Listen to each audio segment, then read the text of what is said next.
एक समय की बात है, भारत के एक छोटे से गांव में एक गरीब किसान परिवार रहता था। इस परिवार में थे बुजुर्ग किसान रामू चाचा, उनकी पत्नी गीता और दो बच्चे सोनू और पिंकी।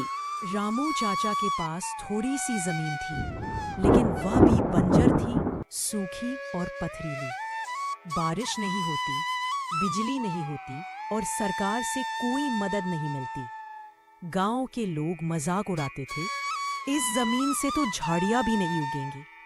लेकिन रामू चाचा हार मानने वालों में नहीं थे। हर सुबह 4 बजे उठकर रामू चाचा और उनके बच्चे खेत पर जाते, पथरीली जमीन को फावड़े से खोदते, कुएं से पानी लाते और छोटी छोटी मेरे बनाते।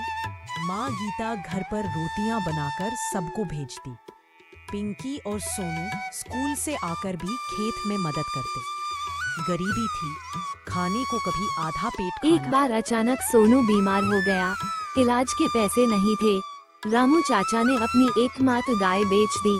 गांव वालों ने ताना मारा, खेती छोड़, कहीं मजदूरी कर। लेकिन रामू चाचा ने जवाब दिया, मेरी जमीन ही मेरी सबसे बड़ी पूंजी है। रामू चाचा ने सरकार की योजना के बारे में पता किया। कृषि विकास योजना। गांव के सरकारी ऑफिस से जानकारी मिली, एक छोटा लोन मिला और तकनीकी मदद भी।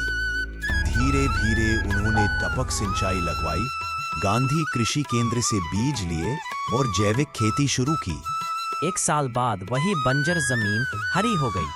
खेत में टमाटर, भिंडी, मूली और मिर्च की भरपूर पैदावार हुई। गांव के लोग दंग रह गए। अब वही लोग रामू चाचा से खेती के गुर सीखने आने लगे। बाजार में फसल बिकने लगी। सोनू की पढ़ाई फिर से शुरू हुई। पिंकी को किताबें मिली और गीता चाची ने घर में सिलाई का काम भी शुरू कर दिया। रामू चाचा अब कहते हैं, जमीन चाहे बंजर हो या जिंदगी, अगर मेहनत और उम्मीद हो तो हर बीज उगता है और हर सपना फलता है। यह कहानी है हर उस गरीब परिवार की जो मुश्किलों से लड़ता है लेकिन हार नहीं मानता, जो खेत में पसीना बहाता है ताकि देश के हर घर में खाना पहुंचे।